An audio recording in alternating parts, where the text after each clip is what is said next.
Saudação, meus irmãos, graça e a paz do Senhor sobre nós. Nós estamos aqui na terceira edição do Salmo, com a nova série A Beleza da Verdade, e desejamos que o Senhor possa abençoar as nossas vidas, falando ao nosso coração a partir dessa reflexão. Nós vamos ler aqui o Salmo 19, que diz assim na palavra do Senhor: Os céus proclamam a glória de Deus, e o firmamento anuncia as obras das suas mãos.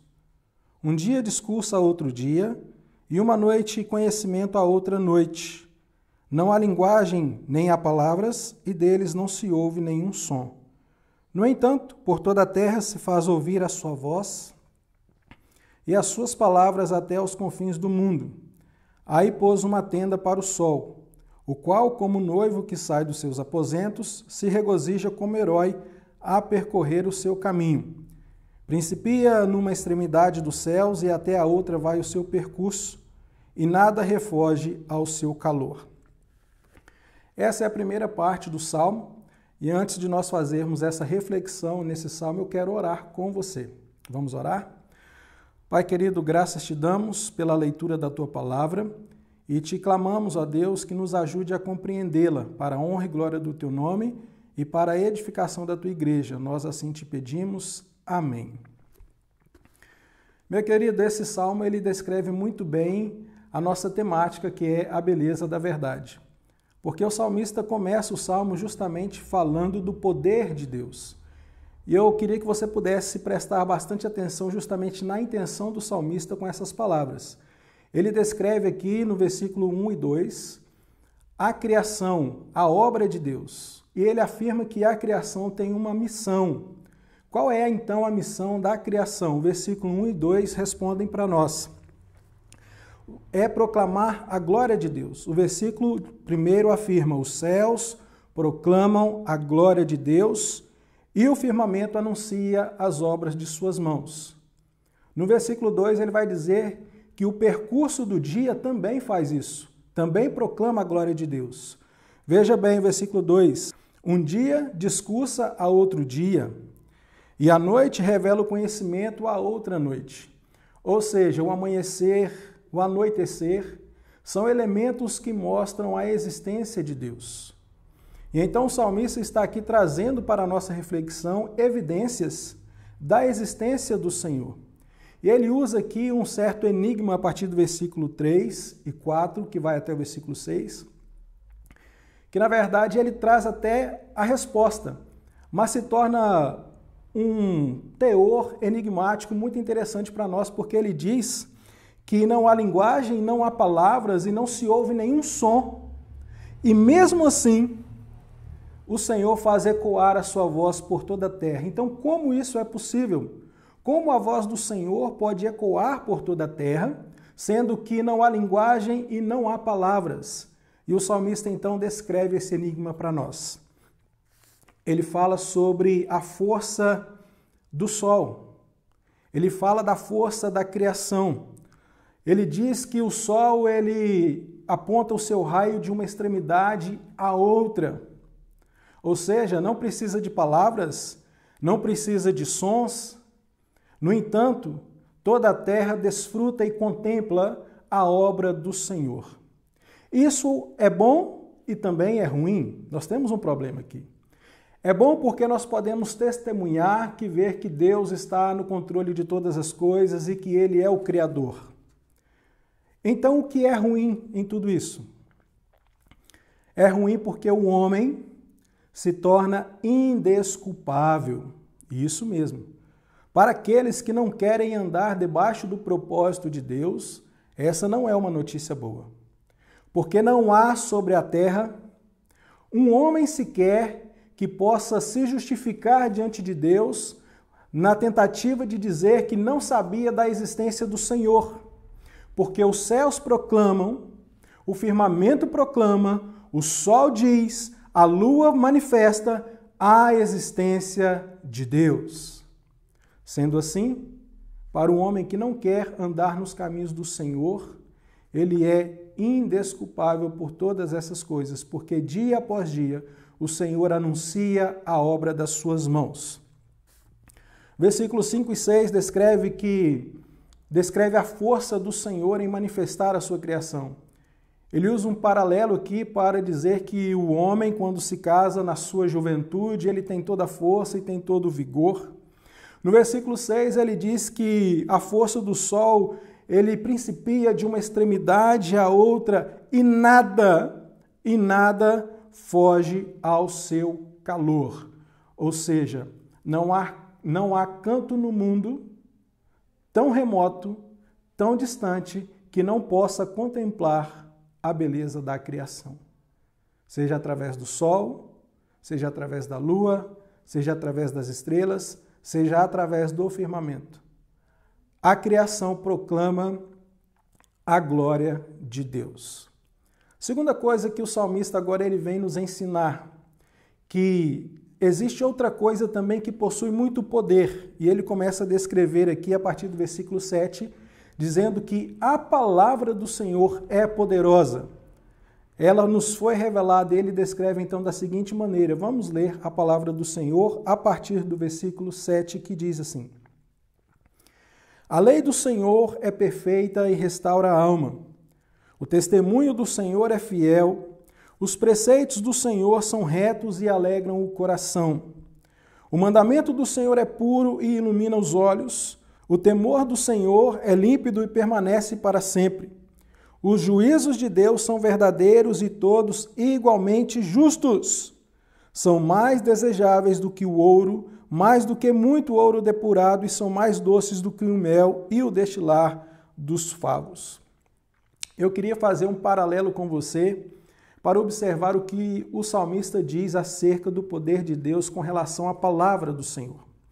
Ele faz um paralelo muito interessante. Ele diz que a lei do Senhor é perfeita e ela tem uma ação, ela restaura a alma.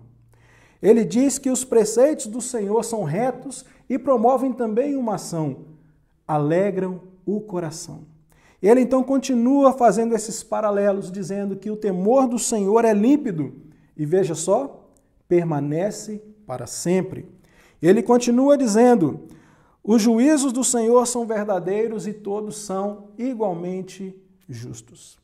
Então, após o salmista declarar a força de Deus através da criação, dizendo que não há homem que possa se justificar com relação à existência de Deus, ele agora vem trazer para nós o poder da palavra de Deus. Então, veja bem, ele anuncia a autoridade de Deus e agora ele vem anunciar a autoridade da palavra de Deus. E diante do fato de que a palavra de Deus é transformadora, diante do fato de que a palavra de Deus muda o homem e transforma o homem e oferece a esse homem uma nova perspectiva de vida, alegrando o seu coração, dando sabedoria aos simples, o homem desfrutando dos juízos perfeitos de Deus, o salmista então entende que ele necessita do Senhor. Ele é dependente de Deus. E essa é uma grande verdade. Todos nós, irmãos, nós somos dependentes de Deus.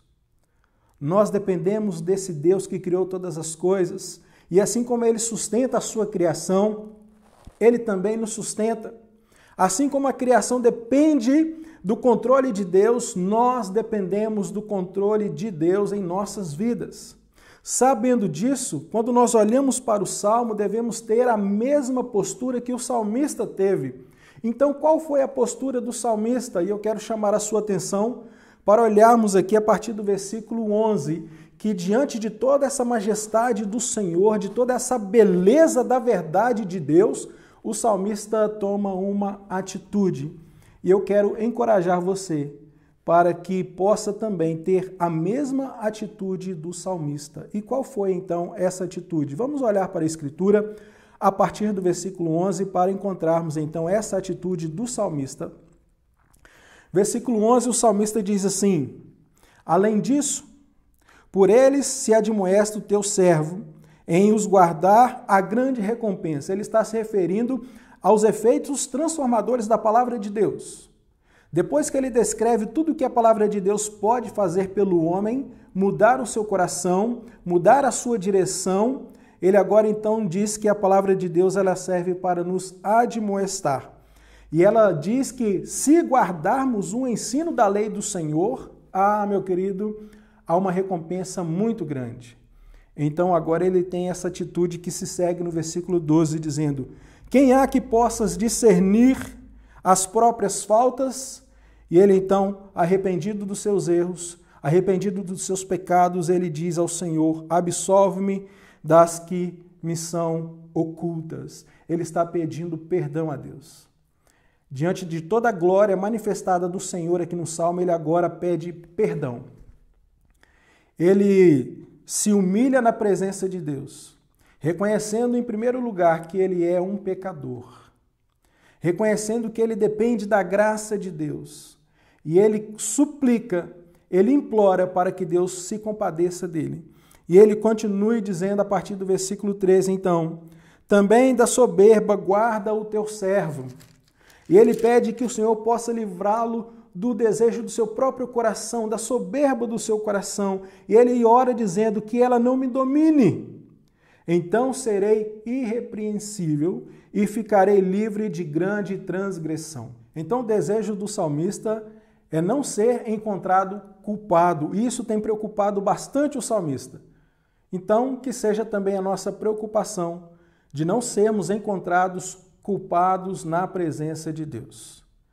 Diante então desse quadro de arrependimento e de desejo de ser perdoado por Deus, de ser achado puro na presença do Senhor, o salmista então agora finaliza com o versículo 14, com a sua oração e com o seu desejo imenso de ser achado irrepreensível. E ele diz: as palavras dos meus lábios e o meditar do meu coração sejam agradáveis na tua presença, Senhor, rocha minha e redentor meu.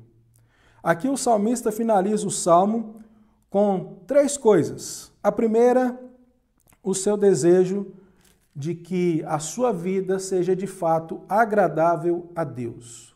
Isso no versículo 14. Que a sua vida seja mesmo aceitável na presença de Deus. E ele encerra o salmo com 2 afirmações importantes para nós.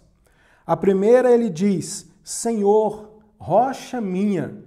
E essa afirmação na qual o salmista encerra o salmo é uma referência à própria abertura que ele fez no salmo, declarando a força do Senhor como Criador, como aquele que sustenta a sua criação. É esse Deus poderoso que o salmista diz: Senhor, rocha minha. E a última parte desse salmo ele diz: e redentor meu, fazendo referência à beleza da palavra de Deus, à beleza da lei de Deus.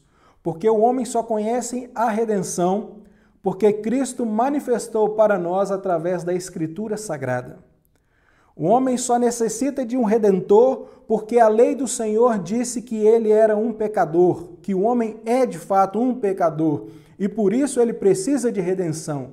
E então não foi à toa que o salmista embelezou e trouxe para nós aqui a beleza da palavra de Deus, como ela nos transforma, como ela é poderosa para mudar a nossa vida. O salmista agora então diz: Redentor meu. Querido, que nós possamos entender que temos um Deus criador e que necessitamos desse Deus em nossas vidas. A criação existe para manifestar a glória de Deus. A palavra de Deus existe para revelar para nós que precisamos de um redentor. E o salmista aqui então mostra para nós que nós devemos ir nessa direção, na direção do arrependimento, na direção de entendermos que necessitamos desse Deus como rocha em nossa vida e como nosso redentor. Que o Senhor nos abençoe, que possamos aproveitar a beleza dessa verdade da Escritura, na qual o Senhor nos deixou, na qual o Senhor nos apresenta a sua redenção e coloca a sua redenção à nossa disposição para mudar a nossa vida, para transformar a nossa vida, para mudar o nosso caminho e nos dar uma nova esperança, um novo motivo para viver e um novo rumo, que é justamente Jesus Cristo, o Senhor, o Salvador. Caminhe conosco nessa série, A Beleza da Verdade. Nós estaremos meditando nos Salmos, vários salmos que descrevem a beleza do Senhor. E esse salmo faz muito bem, descrevendo a beleza do Criador, o seu poder, a beleza da palavra de Deus e a sua redenção. Que o Senhor te abençoe, que o Senhor te guarde. Nós vamos orar agradecendo a Deus por esse tempo. Oramos. Pai querido, obrigado a Deus pela tua palavra, obrigado pela tua revelação, obrigado pelo teu cuidado para com todos nós. Que o Senhor assim abençoe o teu povo, abençoe a tua igreja, em nome de Jesus. Nós assim te oramos. Amém. Meu querido, Deus te abençoe, fique em paz em nome de Jesus e até breve. Tchau, tchau.